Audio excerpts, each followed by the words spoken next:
We is summer, baby. Let's make some strawberry shortcakes, but make it pound cake. I didn't have any cake flour, so I had to make it. So the way that you do that is for every cup of all-purpose flour, you're going to use 2 tablespoons of cornstarch and just sift it together. Then after that, I used some cream cheese, a little bit of shortening, some butter, and salt, and I let that go for a little bit until it was creamed. And then from there, I added in the sugar, and I let that go for about I don't know, maybe 3 or 4 minutes until it looked like this.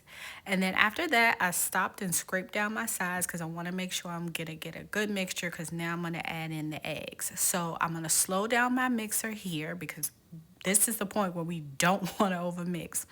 And add the eggs in one at a time. Now you see how it's still wet looking here? That means don't put that next egg in yet. Wait until you can no longer see the sliminess of the egg and then add in your next egg, okay? All the measurements for this will be in the caption. So if you're looking for how many eggs, how much flour, all that stuff is in the caption.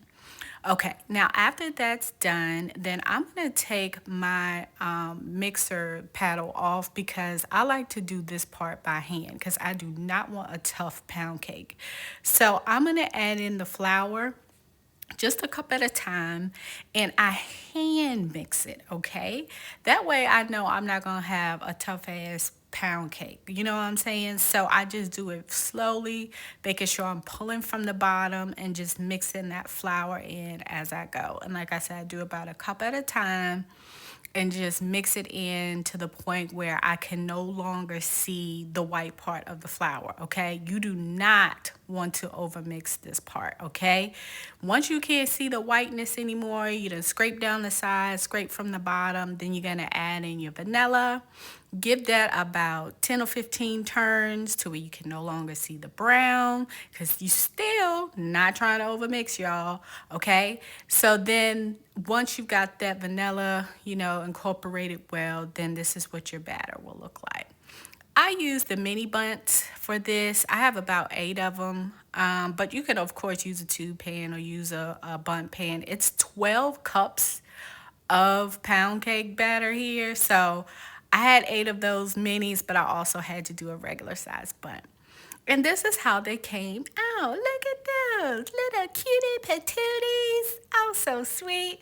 Everybody has their own size pound cake for their strawberry shortcake. They were crispy on the outside, which is perfect for what I was going for, and just so moist in the inside. We topped it with some strawberries and also some whipped cream. I macerated some strawberries to add to the top to make sure they were sweet, and it was the perfect touch for this pound cake. My little baby and his friend love that they can make their own little individual shortcakes, putting as much whipped cream and as many strawberries as they wanted on there. And so then we just closed everything up for when we're ready to make another little shortcake. We had some macerated strawberries and, of course, some strawberry filling. And this is what the pound cake looked like, y'all. Moist. Try it out. Let me know what you think. Enjoy.